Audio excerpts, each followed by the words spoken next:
Why don't you greet the person seated next to you and tell the person, you're blessed that you're seated beside me today. It's always a joy for us to gather, and today we're celebrating Pentecost Sunday. This is not a Victory Davao celebration. This is because of what Christ has done on the cross, and a few weeks later, then the Holy Spirit came on the people, on the disciples, and then we celebrate Pentecost Sunday.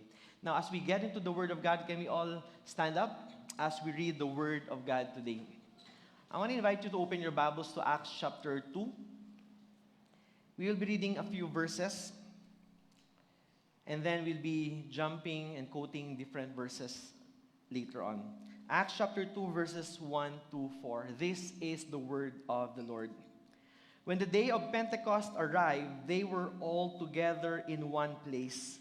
And suddenly there came from heaven a sound like a mighty rushing wind, and it filled the entire house where they were sitting.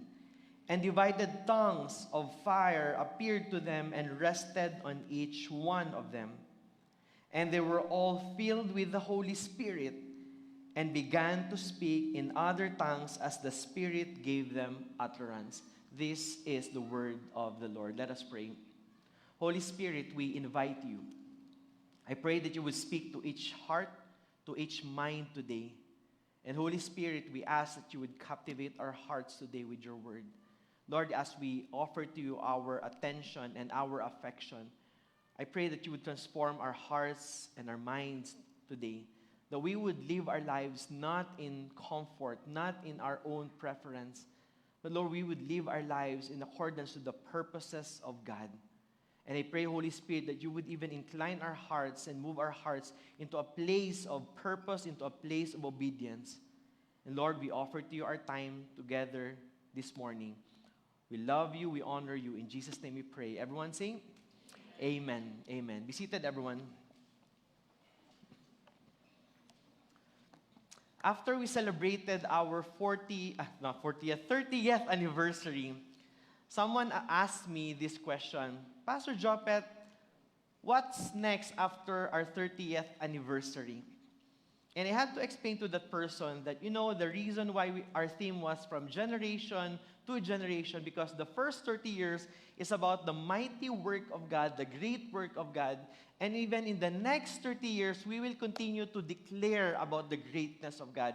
In other words, we go back to the great things that God will be doing in, for, and through us. And do you know what that means, friends? It simply means that our growth, our excitement, our passion, our maturity as Christians does not depend on events that we do as a church, but it's about what God has called us to do. And as we participate in the work that God will be doing, that's why church becomes exciting. Not because of events, but because of the purposes of God in our lives. You see, that was the very question that the disciples had. Just to give us a backtrack, Jesus spent 3 years with his disciples. Now, in the Last Supper, yung nakikita natin sa painting, Jesus had a conversation with his disciples. And you can actually find it in John chapter 14, 15, 16, 17. Now, in John chapter 14, Jesus starts to tell his disciples, hey, I'm going to be crucified, and I will no longer be walking alongside you. But the Father will send the Holy Spirit, all right, who will be your helper. And all the things that I've been telling you, the Holy Spirit will bring into remembrance so that you will be able to do what God has called you to do. So here's what happened. John 14, 15, 16, 17, Jesus basically instructs and teaches his disciples. And then what happened was Jesus was betrayed that night, and then Jesus was crucified. Now, did Jesus remain on the cross? No. Did Jesus remain dead? No. So what happened was, after 3 days, Jesus resurrected. And what happened was, for 40 days, he spent time with the disciples, teaching them about the kingdom of God. And then Jesus ascended to heaven. And now he's seated at the right hand of the Father, and he's waiting, basically, for the instruction of God the Father for him to return again. Here's the question. What do we do now? What's next? And that's actually the question that the disciples had. Where do we go from here? Now that Jesus ascended to heaven, where do we go from here? And here was Jesus giving them this instruction. Wait for the promised helper. Wait for the promised Holy Spirit. So there was this promise that when the Holy Spirit comes, they will be filled with the Holy Spirit, and now they get to fulfill what God has called them to do. And I want to share with you 3 important truths this morning for us to understand that in the same way that the disciples were filled with the Holy Spirit, in the same breath, that we are also filled, used, and we're going to be empowered by the Holy Spirit. And so what happens here is that as the Holy Spirit filled the disciples, we can see in Acts chapter 2 that at the day of Pentecost, there was a mighty rushing wind, and there were tongues of fire that appeared upon each of them. Now here's what I would want all of us to understand. The Holy Spirit fills ordinary people with the presence of God. The Holy Spirit fills ordinary people with the presence of God. Acts chapter 2 verse 4, it says there, and they were all filled with the Holy Spirit. Now, I love this because it gives us a perspective that the Holy Spirit is not reserved for the spiritual elite. That the Holy Spirit is not given to those who are simply faithful or laking simbahan, but those who are in Christ. If you are someone who has given your life to the Lord, you have surrendered your life to the Lord, the Bible tells us that they were filled with the Holy Spirit. Now, I want all of us to understand this. The moment that we receive Jesus Christ into our lives, the Holy Spirit dwells in us. And there's this confirmation, and we are sealed that we are now children of God. That's why there are moments, for example, we've committed sin, and sometimes we feel, Lord, am I still a Christian? Am I still a child of God? The Holy Spirit seals that confirmation that you are a child of God. There will be temptations and voices that will tell you, pa-worship ka, gumawa ka nga ng kasalanan. Alam mo, di ka na mahal ng Panginoon. And oftentimes we feel that, and there are times that we are deceived with that idea. But the Holy Spirit tells us, you are a child of God. So now the Holy Spirit dwells in us. But in this very situation, the Bible tells us that they receive this in feeling. In other words, they are not being assured that they are Christians, but this simply means they are in Christ, but God, the Holy Spirit, fills them that they may be able to accomplish the purpose of God. And this is very important because a lot of times, we love going to church, we love the idea of being a Christian, but why is it that we love Jesus yet we live powerless lives? We read the Bible in Acts, and there's so much excitement. There's so many things that God is doing amongst the believers, and here we are. We feel bored with our Christianity. There's no sense of excitement with what we do for God. We get excited with concerts. We get excited with events and activities. But in our moments with God, we feel like, Lord, is this all there is when it comes to faith? Is this all there is when it comes to serving you? I show up every Sunday. Here's what I want to tell you. When the Holy Spirit came upon the believers, upon the disciples, in Acts chapter 1, verse 8, it says, but you will receive power when the Holy Spirit comes upon you. Listen to me, everyone. Jesus gave this picture, this truth, this vision, that when you are filled with the Holy Spirit, you will receive this dunamis power. And here's what I want you to understand. Our understanding of power, normally, it's always equated with position, with influence, with prominence. That's why right now, we would think those who are seated in a government position, they are powerful. But mind you, no matter how hard these people would try to do good. They cannot. Why? Because they don't have the capacity to do good or be good. But what dunamis power represents is this. The Holy Spirit gives us this power and presence of God in order for us to fulfill the purposes of God. That's why for those people that as they offer and as they serve God in their lives, as they have become faithful to God, they will see lives of people being impacted by their obedience. And you know what's very important for all of us to understand?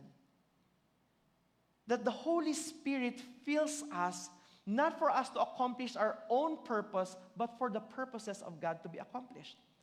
Many times that we love using verses like Philippians 4:13, I can do all things through Christ who gives me strength. The Holy Spirit doesn't fill us so that we can play pickleball. Not for us para manligaw tayo, not for us to do better in our job. The Holy Spirit fills us so that the purposes of God will be accomplished in and through us. And you can see here, the Bible says, and they were all filled by the Holy Spirit, and they began to speak in other tongues. Now, this is very interesting because if you look at these other tongues, these tongues here, there are two kinds of speaking in tongues in the Bible. One is you speak in a heavenly language so that when you pray to God, your mind is unfruitful, yet your faith is edified. That's how the Bible describes the speaking in tongues. But this kind of tongues is that these believers were able to speak in a different language. For what reason? So as these disciples were gathered, the Holy Spirit came upon them. They were able to speak in different languages. Now, the people who came there for the Passover festival, people from different nations, people from different languages, do you know what happened? They heard their language being spoken by ordinary people, and they heard the message of God, and guess what happened? People got saved. And so the Holy Spirit is not for special people. The Holy Spirit is promised to every believer. So this is very important because many times when we think of the presence of God, we would always associate the presence of God in a building. But because of what the Holy Spirit has done, or what Christ has done, He died on the cross, tore the veil in the temple, and now the Holy Spirit fills His people because of what the Holy Spirit has done. Because of the Holy Spirit filling God's people, now the presence of God is not in a building, but in a people. So the holiest place on earth is no longer a building. It is an ordinary person filled with the Spirit of God.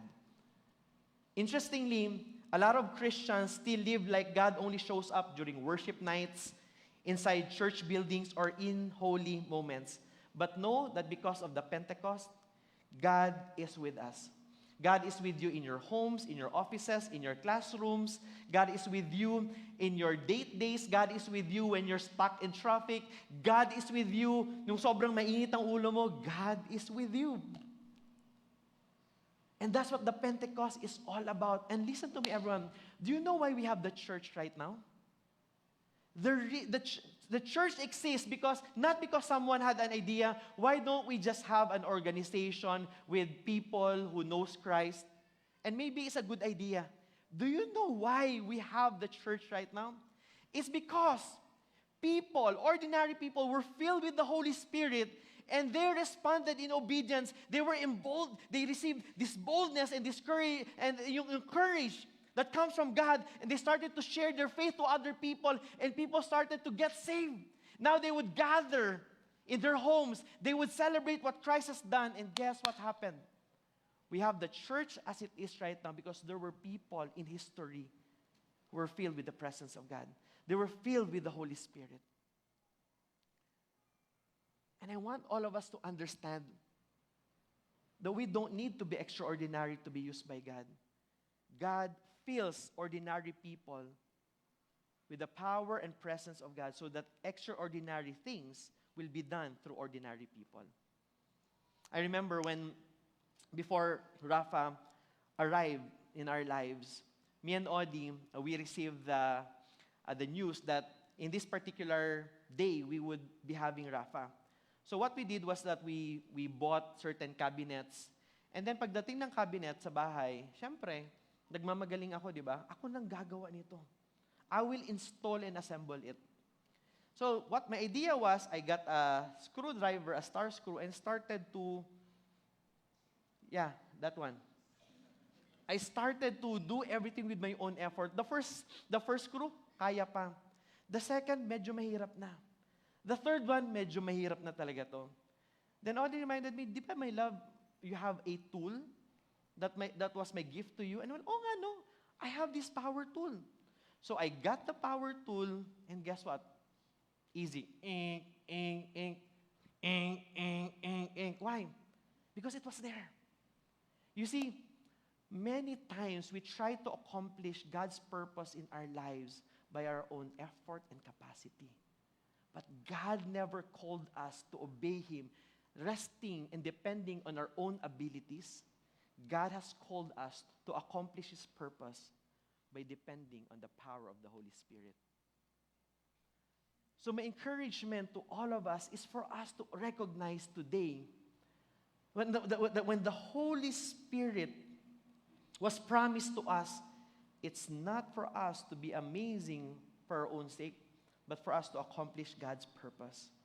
So if you look at, parang like a snapshot, when Jesus Christ was born in Bethlehem, it showed that picture that God is with us. That He became God incarnate who dwelt with us.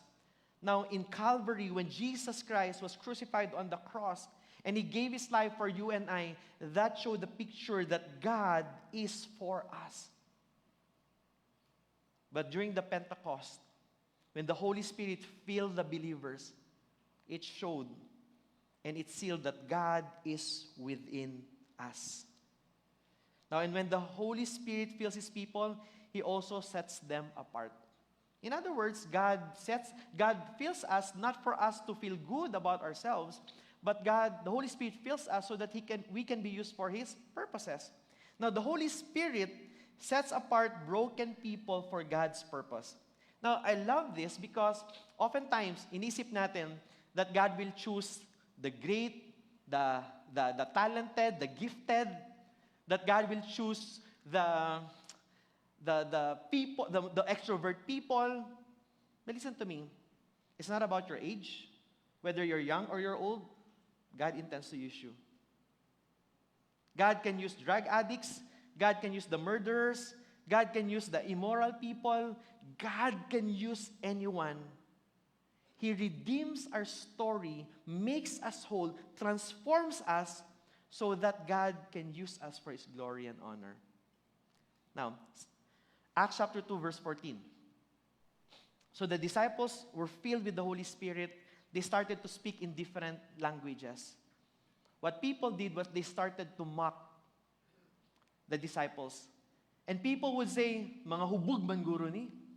Oh, they must be drunk. And Peter had to say, we're not drunk. Who gets drunk in the morning? Now, listen to me. It says here, verse 14, but Peter, standing with the 11, but Peter. Think about it. Of all the people, it's Peter. You might be asking, what's wrong with that, Pastor? Peter is one of the disciples. In fact, he was the leader of the disciples of the apostles. But backtrack tayo konti. A few weeks before Pentecost, what did Peter do? Peter denied Jesus in front of a little girl. When the little girl saw Peter, are you not with him? What did Peter do? Did he ever say, shh, bigyan kita candy? Shh. He did not silence the girl. He denied Jesus. He denied his friend. He denied his Lord and Savior. Not once, not twice, but 3 times. How can you deny someone that you journeyed with for 3 years. And oftentimes we feel like Peter, that we would disqualify ourselves just because of our past mistakes. We would disqualify ourselves because of a sin that we have committed. We would disqualify ourselves because we feel condemned about the things that we have committed in the past. But the Bible says, but Peter. And what makes a difference from a place where he denied Jesus and now he's preaching to people and thousands got saved? What made the difference? It's the Holy Spirit. And you see, God never called us to be amazing. God called us to be faithful. As we have received and as we have become recipients of the grace of God, so are we called to be bearers of the message of the gospel. Now, there's this photo that I want to show us here. It's a stained glass window. Can you go to that picture? There you go. The picture here is that we are like this without the Holy Spirit. We do good, we look good, we're okay, right? But there's no power, there's no life. But when we're filled with the Holy Spirit, whatever is ordinary becomes or extraordinary when the power and the presence of the Holy Spirit shines through us. And I want to say this to everyone. The Holy Spirit does not look for perfect people. He feels surrendered people.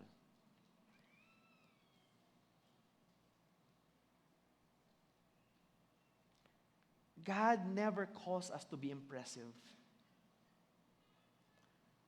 Now, let me ask you this question. Who among you, you're intimidated to go up here in front and speak here in front? Alright. Sino dito, sa tingin nyo, kayang-kaya nyo mag-preach dito sa harap? Can I be honest with you? I've been preaching since I was 16 years old. First time I preached, I was 16. But every single time I go up here, andun pa rin yung kaba. So don't, and people would say, atik mga pastor, Roy. No kidding. I may look confident here in front, but it's not about my abilities.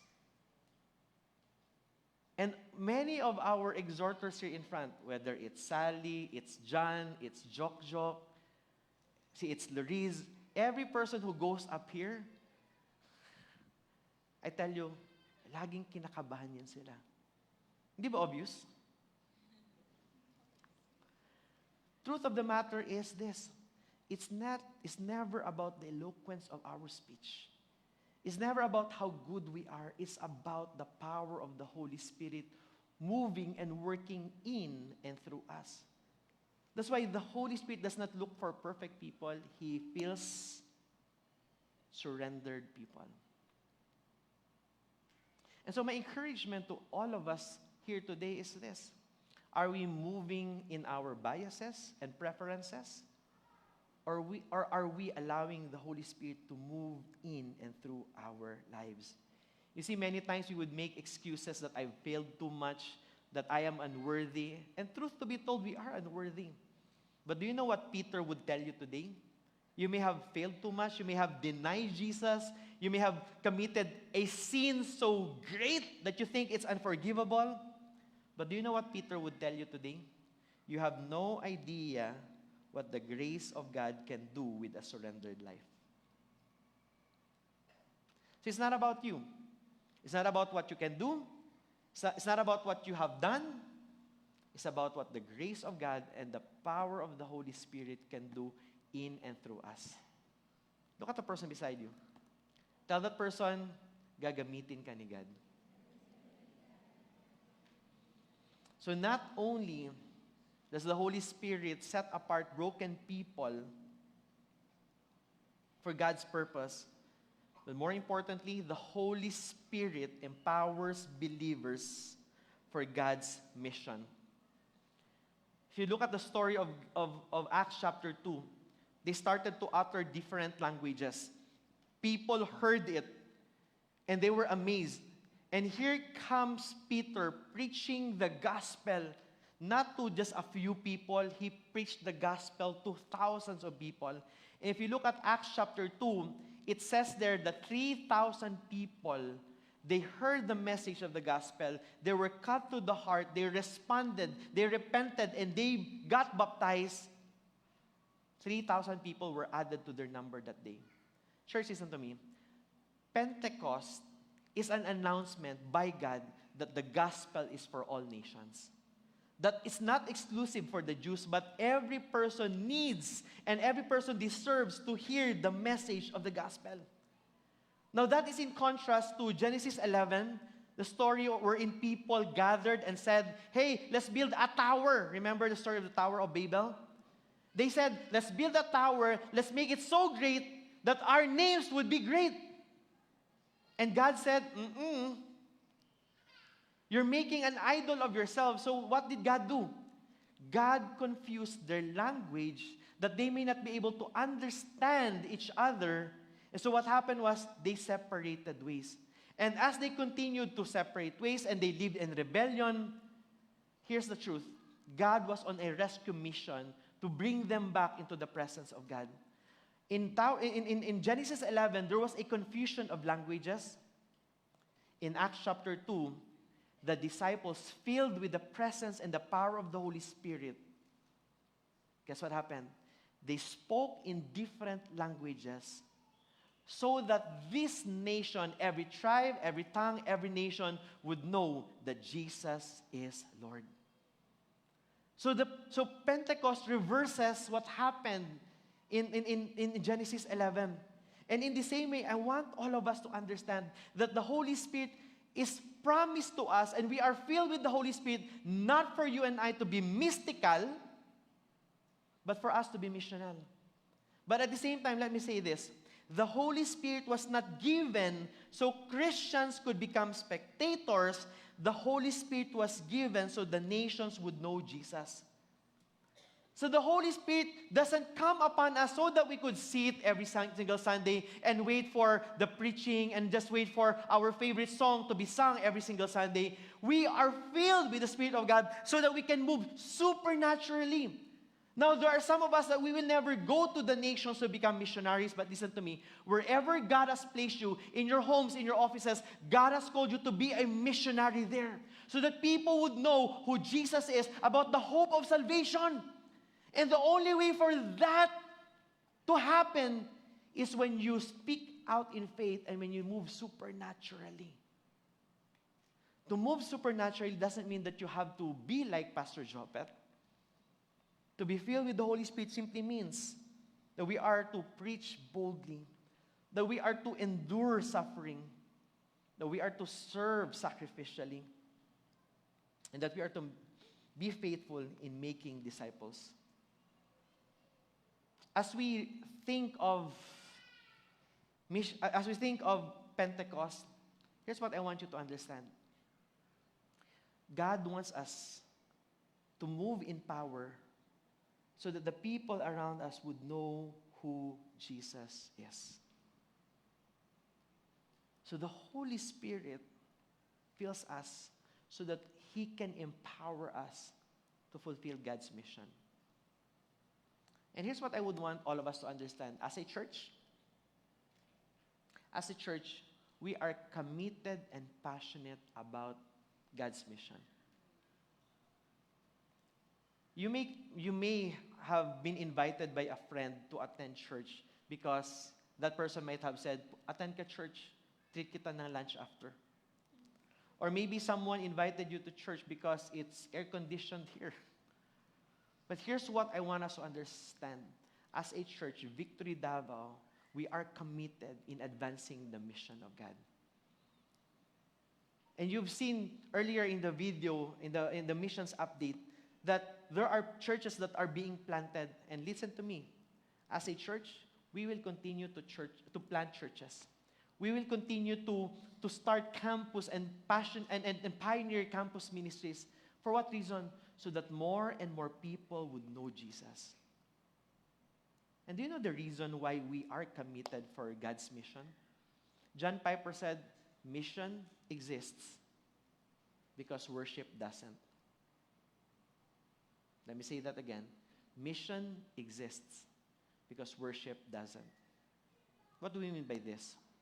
If you look at Revelation, there's a picture that John wrote there, that every nation, every tribe and tongue will kneel before Jesus, and they will declare that salvation belongs to the Lamb.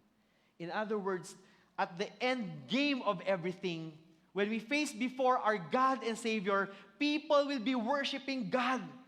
But listen to this. People who does not know Jesus will not be able to worship Him.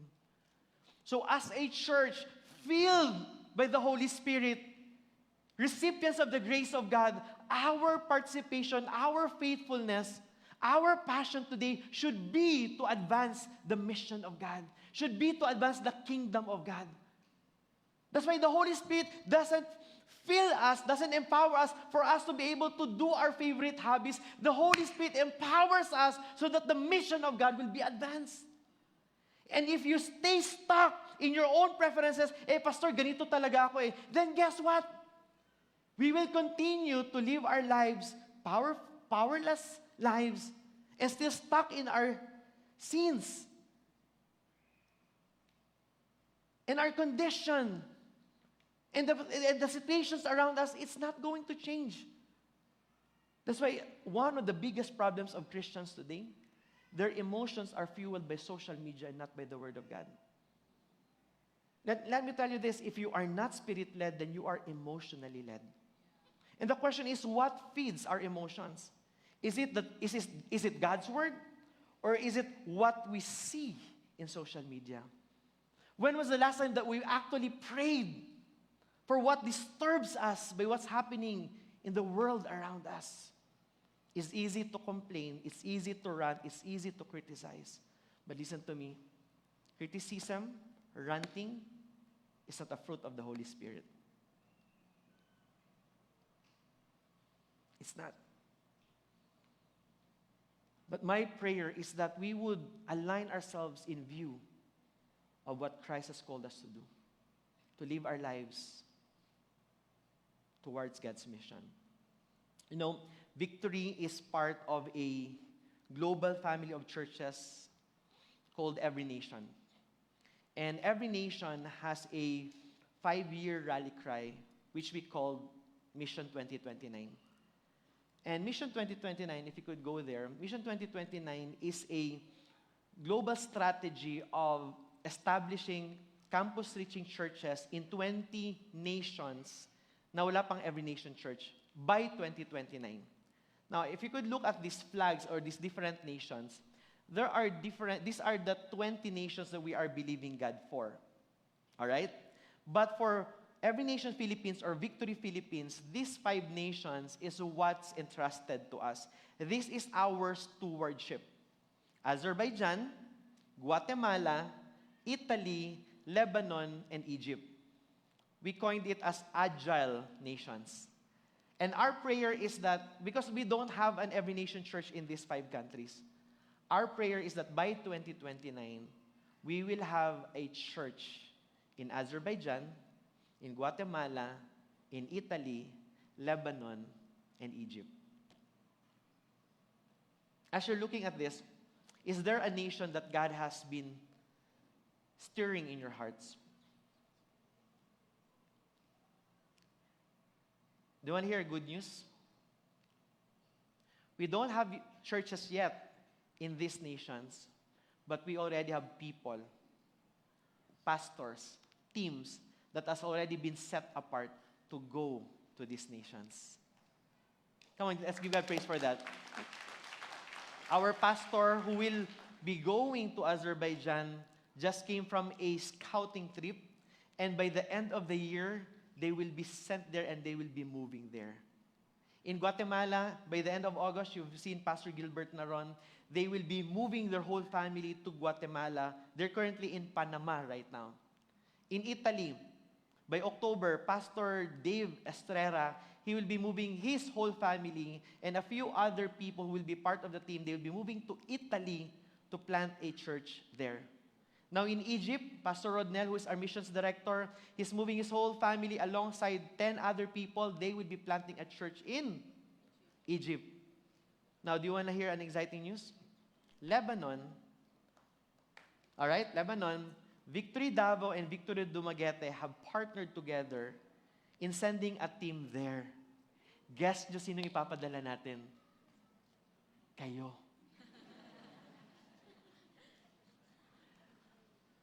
But really, our prayer is that as we send a team there, that we will be able to send 10 days teams there in what we call this in Lebanon.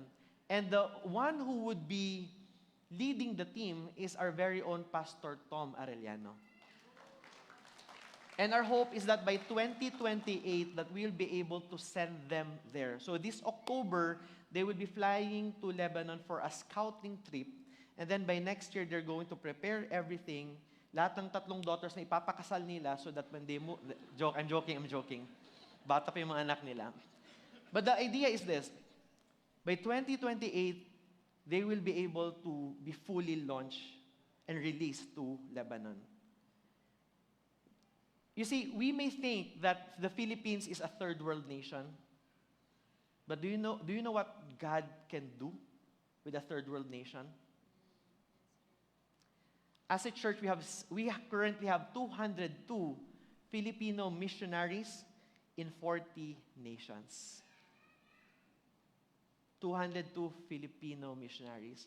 Not just that, as of last year until May 2026, we have sent 91 10-day teams to 26 nations. And by this September, we will be sending 18 of our leaders to a 10-day mission trip to Macau and Uzbekistan. Exciting. And not just that, by next week, we'll have 22 World Mission Track graduates coming from 12 nations. And they will be sent to 12 nations as well. Church, here's what I want us to understand. Our church, every nation, our organization is now in 86 nations all over the globe. Come on, let's give God praise for that. But the nations are waiting. Our prayer is that every nation would know about Jesus. And our passion and our commitment is that every nation, there will be a church planted there. Do you know why we're passionate about establishing campus-reaching churches? Because the only way for people to know about Jesus is when there is a church there. And when there are people who are reaching out to the students in the universities. And here's what we believe. When you reach out to a student, you also reach out to the whole family. Naintindihan natin? And so our prayer is that we would participate and we would be involved in this mission 2029. The nations are waiting. Will we respond? And here's how we can respond. We pray, give, or go. We pray, give, and go. First, it's very important that we pray. We pray for the lost. We pray for the nations. But at the same time, please pray for the people around you who have not yet heard about Jesus. Jesus says in Matthew chapter 9, in verse 35, can we go there to the next slide? It says there, Jesus went throughout all the cities and synagogues. It says there, he was teaching, he was proclaiming the gospel of the kingdom. He was healing every disease and every affliction. If you go to the next slide, when he saw the crowds, he looked at the people. What did he see? He had compassion for them because they were harassed and helpless. Do you know what a picture of someone who looks harassed and helpless? Look at the person beside you. Nung wala pa siyang Jesus, that person looked harassed and helpless.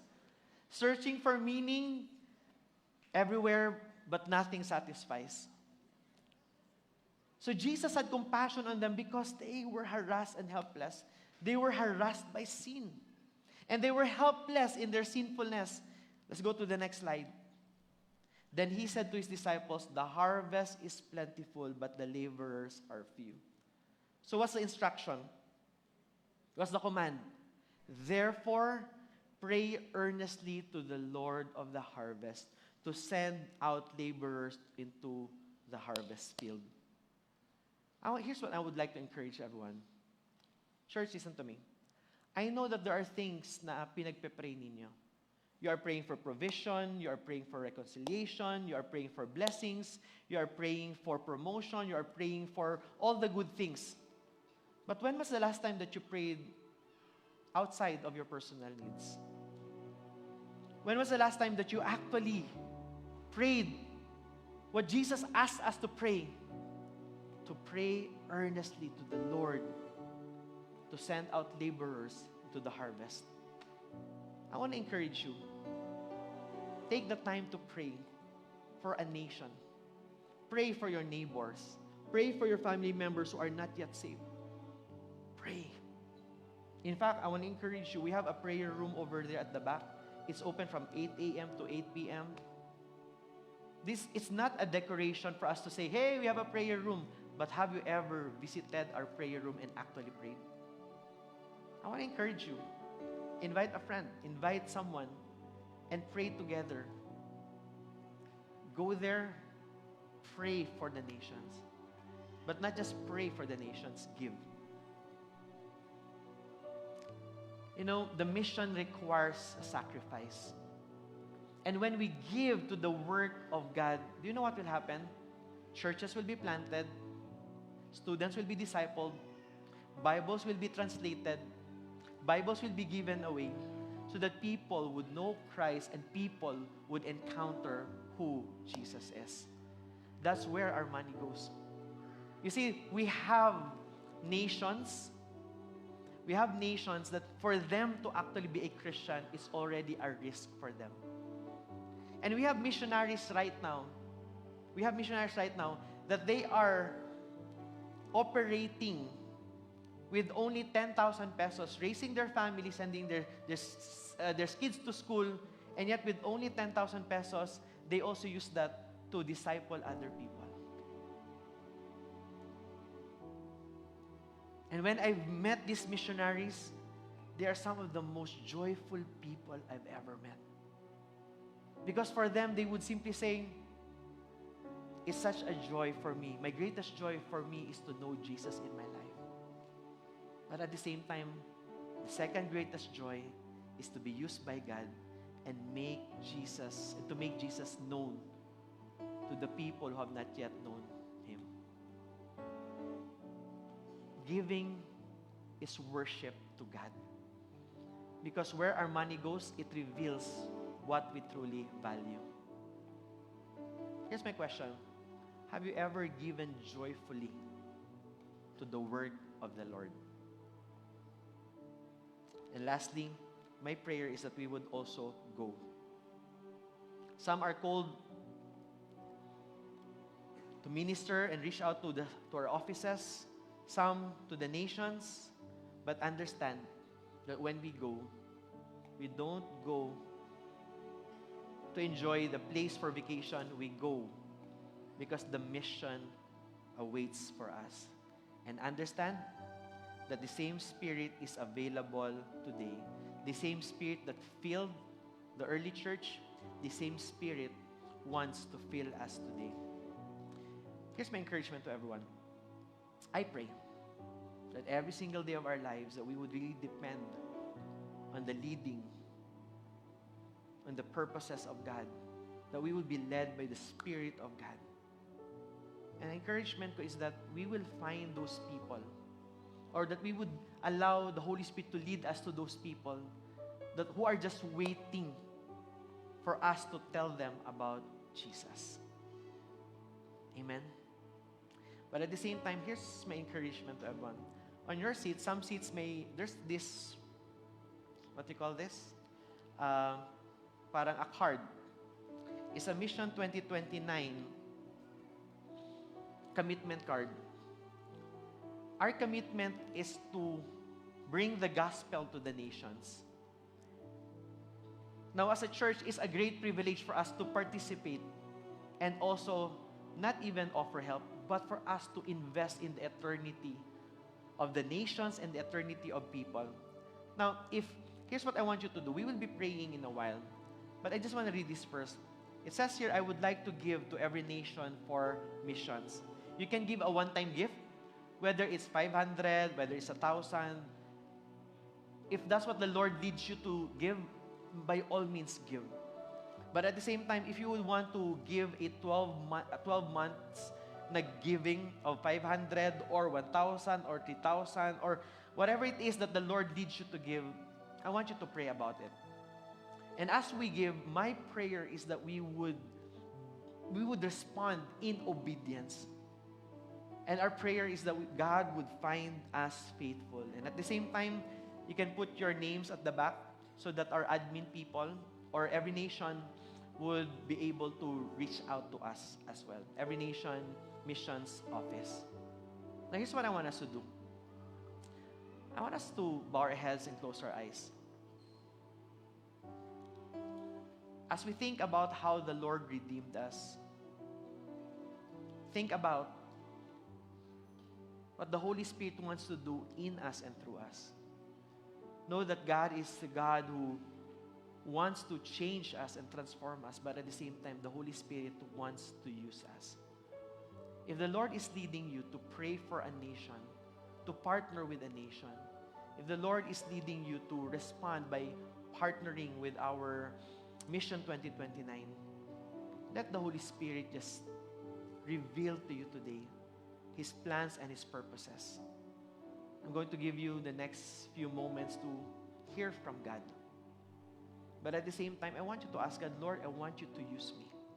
I want you to fill me with your presence, and I want you to fill me with your purpose. Let's just be silent before the Lord and allow the Holy Spirit to speak to us.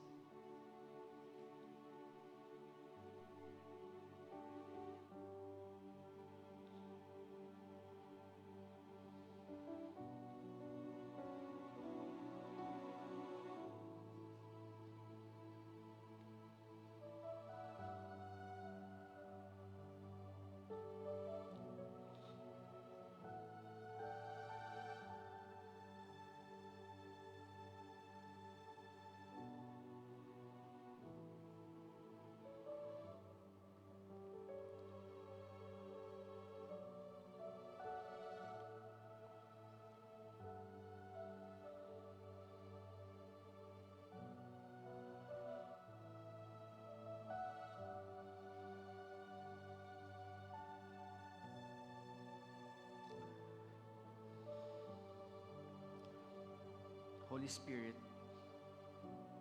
we acknowledge your presence in our midst this morning. Holy Spirit, we welcome you. We invite you, come fill us. Lord, come take over us. Holy Spirit, we ask that you would empower us today. I pray, Holy Spirit, that you would awaken what has grown weary in our lives. We invite you to fan into flame what has grown cold in our hearts. We pray that you would give us courage where there is fear. We pray that you would give us hope where there is despair. Holy Spirit, I pray that you would disturb us if we're stuck in our preferences, in our comfort zones. And Holy Spirit, we pray that you would fill us once again. Lord, that you would stir our hearts into passion. Lord, that you would increase our hunger for your presence and for your purposes. Holy Spirit, we invite you, come. Lord, come.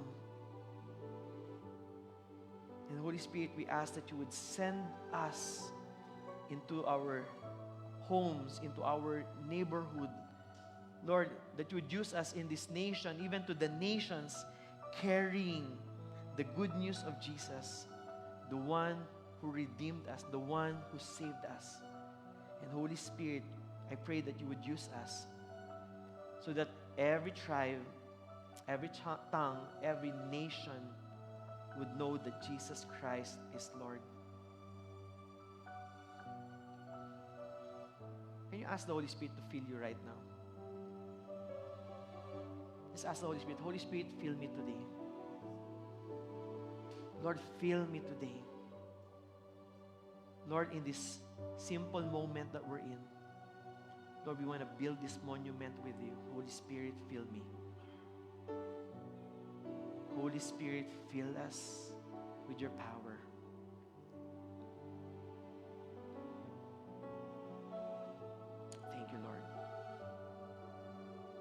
all stand up, everyone?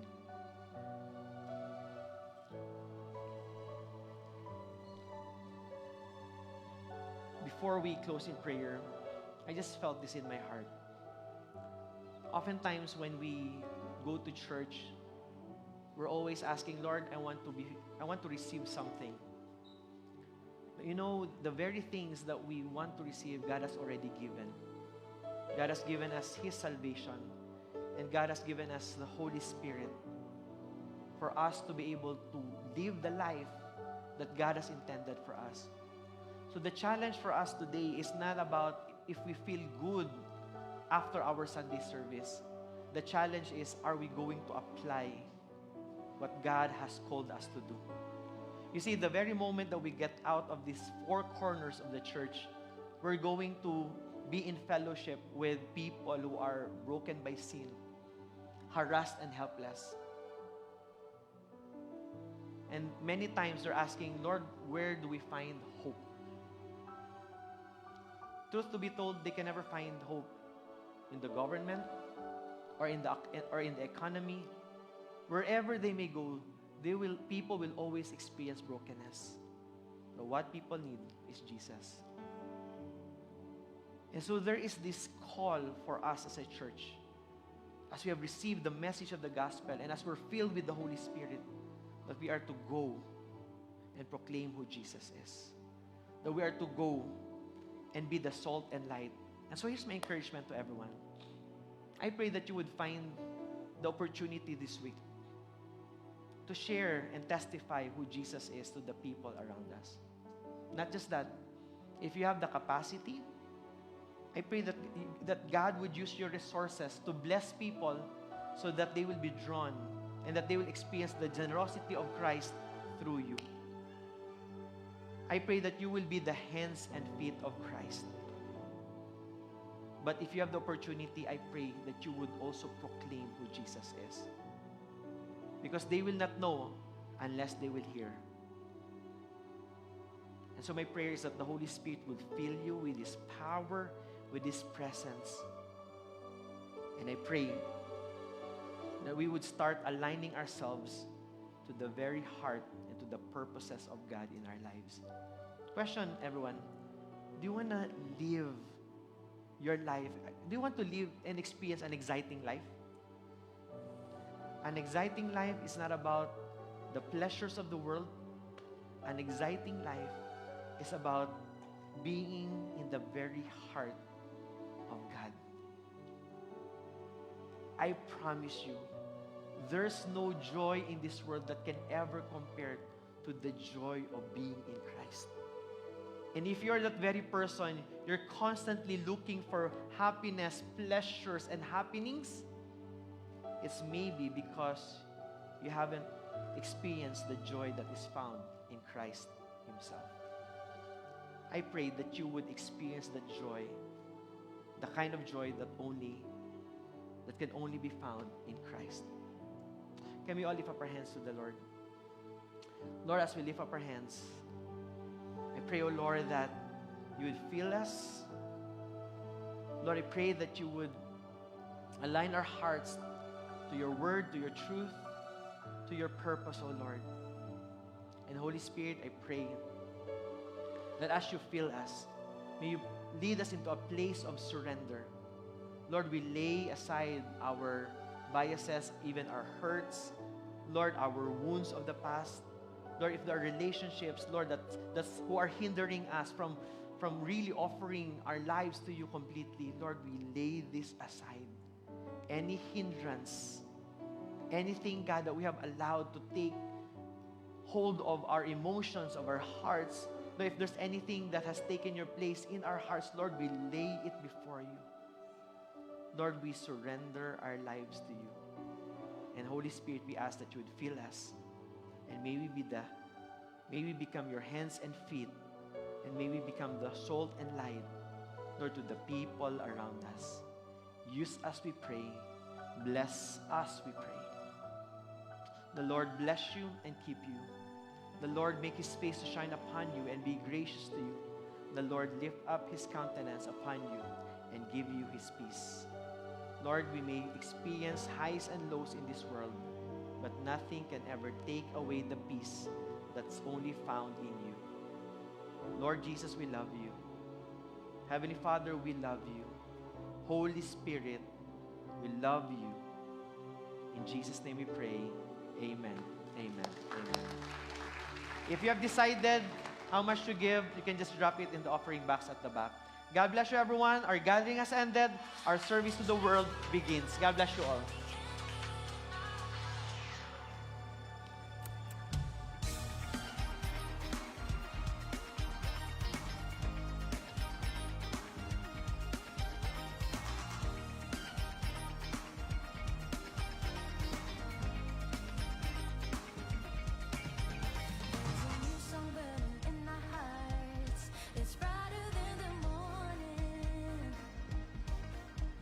All the melodies are pouring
Will trust and put my hope